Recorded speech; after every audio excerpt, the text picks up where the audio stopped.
Hello Aishwarya. Hello. പിന്നെ ഇന്ദുനെ നമുക്ക് already അറിയാലോ, ഓൾറെഡി വന്നു പോയ ആളാണ്. ഇന്ദു സുഖാണോ? സുഖമായിട്ടിരിക്കുന്നു. അടിപൊളിയായിട്ടിരിക്കുന്നു. അടിപൊളിയാണ്. അത് ആ ഒരു പ്രസന്നത മുഖത്ത് കാണുന്നുണ്ട്. അപ്പൊ നമുക്ക് ഐശ്വര്യനെ പരിചയപ്പെടാം. പറയൂ, എവിടുന്നാ വരുന്നത്? എൻ്റെ നാട് തിരുവനന്തപുരത്താണ്. കുറച്ച് നാളായിട്ട് സിംഗപ്പൂരിലാണ്. ഓക്കെ, എന്താ ചെയ്യണേ? ഞാൻ IT-യിലായിരുന്നു, ഇപ്പോ ആക്ടറാണ്. ആക്ടറാണ്. അവിടെ ഓ അവിടെ എന്ന് പറയുമ്പോ സിംഗപ്പൂരില. മനസ്സിലായി. പക്ഷെ അവിടെ എന്ത് മൂവീസിൽ ആക്ട് ചെയ്യാം? അവിടെ എല്ലാം തിയേറ്റർ, TV, ഫിലിംസ്. സാധാരണ ലാംഗ്വേജ് ഏതാ അവിടെ ചെയ്യുന്നത്? ഇംഗ്ലീഷിലാണ് ചെയ്യുന്നത്. ഓക്കെ. അപ്പൊ എന്താ നമ്മുടെ ഫൺസ് അപ്പോൺ എ ടൈമിൽ വരാനുള്ള ഒരു പ്രചോദനം? ചെയ്യാത്തൊരു കാര്യമാണ്. അപ്പോൾ ട്രൈ ചെയ്തോ. ശരിക്കും ട്രിവാൻഡ്രത്ത് എവിടെയാണ്? കൊടപ്പനക്കുന്ന്. എത്ര നാളായി സിംഗപ്പൂർ പോയിട്ട്? ഒരു 10-15 കൊല്ലായി. ഓക്കെ. എങ്ങനെയാണ് ഈ ആക്ടിങ്ങിലേക്ക് വന്നത്?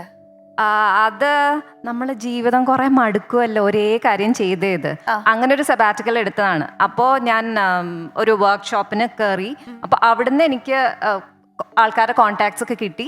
അപ്പോൾ അങ്ങനെ തുടങ്ങിയതാണ്. അതെ അതെ അതെ. അപ്പൊ എന്തായാലും ആക്ടിങ്ങിനോട് മുൻപ് എന്തെങ്കിലും ഒരു പരിചയം ഉണ്ടായിരിക്കണം. സ്കൂളിലോ കോളേജിലൊക്കെ പഠിക്കുമ്പോഴത്തേക്കും റാൻഡം ആയിട്ട് നമ്മൾ പിക്ക് ചെയ്യത്തില്ലല്ലോ, അങ്ങനെയാണോ? സ്കൂളിലും കോളേജിലൊക്കെ ചെയ്തിട്ടുണ്ട്. സ്കിറ്റ്, ഡ്രാമ അങ്ങനെയൊക്കെ ചെയ്തിട്ടുണ്ട് നാട്ടില്. എന്ത് പറയുന്നു നമ്മുടെ പരിപാടി കണ്ടിട്ട് എല്ലാവരുടെ അഭിപ്രായങ്ങളൊക്കെ എങ്ങനെയാണ്? അടിപൊളി റെസ്പോൺസ് ആണ്. പിന്നെ മറ്റേ ഞങ്ങളുടെ അവിടുത്തെ ടൈറ്റാനിയംകാരുണ്ടല്ലോ, അവരെനിക്ക് മിക്കവാറും വല്ല അവാർഡും തരും. ഇത്രയും പബ്ലിസിറ്റി ഉണ്ടാക്കി കൊടുത്തില്ലേ. അല്ല, ഞാൻ വന്നിട്ട് അന്ന് മറ്റേ ട്രോളിന്റെ സംഭവം പറഞ്ഞ പോരെ, സത്യത്തിൽ നീ ട്രോൾ ഉണ്ടാക്കാൻ പോയതാണോ അതോ ട്രോളിന്റെ പേര് ദോഷം മാറ്റാൻ പോയതാണോ ഒന്ന്? എന്ത് തോന്നുന്നു സെക്കൻഡ് ടൈം വരുമ്പോഴത്തേക്കും കൂടുതൽ ആത്മവിശ്വാസം, കൂടുതൽ ഇഷ്ടം അല്ലേ? ഇഷ്ടപ്പെട്ട് വരുന്നുണ്ടോ? തീർച്ചയായിട്ടും. Stand comedy very good. നമുക്ക് ആ ഒരു സ്പിരിറ്റ് ആണ് വേണ്ടത്. അപ്പൊ നല്ല ഒരു ഹൈലി സ്പിരിറ്റഡ് ആയിട്ടുള്ള 2 കണ്ടസ്റ്റൻസിനെയാണ് ലഭിച്ചിരിക്കുന്നത്. ഇനി ഇവരിൽ ആരാണ് ആദ്യം പെർഫോം ചെയ്യുക എന്നുള്ളൊരു ചോദ്യം മാത്രമേ നമ്മുടെ മുന്നിലുള്ളൂ.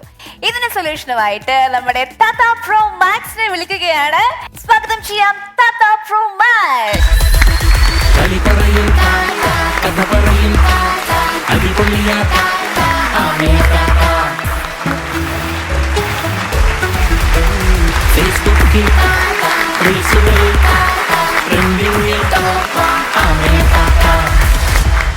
ഞാൻ നേരത്തെ ഇങ്ങോട്ട് പോന്നായിരുന്നു, പക്ഷെ വൈകി പോയി. എന്താന്നറിയാമോ? ഞങ്ങളുടെ വരുന്ന വൈക്ക് ഒരു ആക്സിഡന്റ്.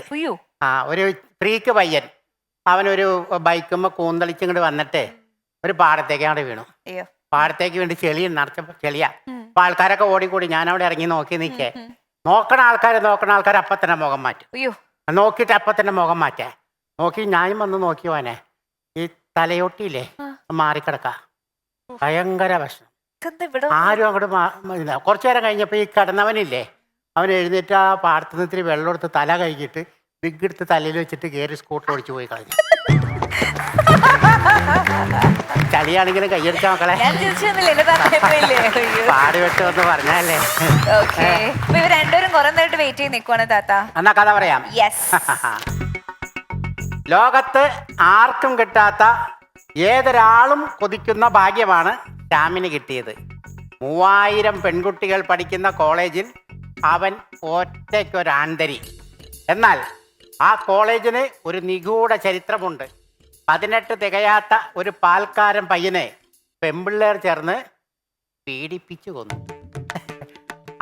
അതിൻ്റെ പേരിൽ പെൺകുട്ടികളെ പ്രതിയാക്കി പോലീസ് കേസെടുത്തു. അഡ്വക്കേറ്റ് ലാൽകൃഷ്ണയാണ് പ്രതികൾക്ക് വേണ്ടി ഹാജരായത്. ഇരയുടെ അച്ഛൻ പലതവണ ലാൽകൃഷ്ണയെ കണ്ട് കരഞ്ഞ് സങ്കടം പറഞ്ഞു. അപ്പോൾ നായകൻ സ്ലോ മോഷനിൽ വന്ന് പറഞ്ഞു, മാധവ മഹാദേവ. ഇത് കേട്ട മഹാദേവനും അപ്പുക്കുട്ടനും ഗോവിന്ദൻകുട്ടിയും കൂട്ടുകാരൻ രക്ഷപ്പെടുന്നെങ്കിൽ രക്ഷപ്പെടട്ടെ എന്ന് കരുതി ആ വലിയ ബംഗ്ലാവിൽ താമസം തുടങ്ങി. നിങ്ങൾ നാശത്തിലേക്കാണ് പോകുന്നത് എന്ന് ഒരു പള്ളിയിലച്ഛൻ അവരോട് വിളിച്ചു പറഞ്ഞു. അപ്പോൾ അവർ ഒരേ സ്വരത്തിൽ വിളിച്ചു പറഞ്ഞു, തോമസ് കുട്ടി വിട്ടോടാ. നല്ല കഥ കേട്ടോ, നല്ല കഥ. നിങ്ങൾക്ക് എന്തെങ്കിലും കിട്ടിയോ Indu, Aishwarya? First chocolate, first movie chocolate. ശരിയാണ്. സെക്കൻഡ് കിട്ടിയില്ല. Third in ghost house in ആണോ? ഇൻ ഗോസ്റ്റ് ഹൗസ് ഇൻ, അതും കറക്റ്റ് ആണ്. 2 കിട്ടിയിട്ടുണ്ട്. ഇവിടെ എന്താ അവസ്ഥ? എനിക്ക് ആകെ ഇൻ ഗോസ്റ്റ്, അത് മൂന്നാമത്തെ അറിയണ്ടായിരുന്നുള്ളൂ. അറിഞ്ഞൂടാ. രണ്ടാമത്തെ പടം ബാക്കി 2 അറിയായിരുന്നോ? സുരേഷ് ഗോപിയുടെ ആണ്, പക്ഷേ വക്കീലാണ്. അതെ, ഇപ്പൊ രണ്ടുത്തരം ഇവര് പറഞ്ഞു, ഇവിടെ പറഞ്ഞു അല്ലേ? മൂന്നാമത്തെ പറഞ്ഞില്ല. മൂന്നാമത്തെ മാധവ മഹാദേവ അറിയില്ലേ? സുരേഷ് ഗോപി അഭിനയിച്ച. അറിയാം, പക്ഷെ ഫിലിമിന്റെ പേരറിയില്ല. എന്നാ പറഞ്ഞോ? ചിന്താമണി കൊലക്കേസ്. അപ്പൊ എന്നാ ഈ പുള്ളിയല്ലേ പറയണേ? അതെ. അപ്പോ ഇന്ന് ആദ്യം പെർഫോം ചെയ്യുന്നത് ഇന്ദുവാണ്. 3 ചിത്രങ്ങളിലെ 2 ചിത്രങ്ങൾ കറക്റ്റ് ആയിട്ട് പറഞ്ഞു. ഓക്കെ,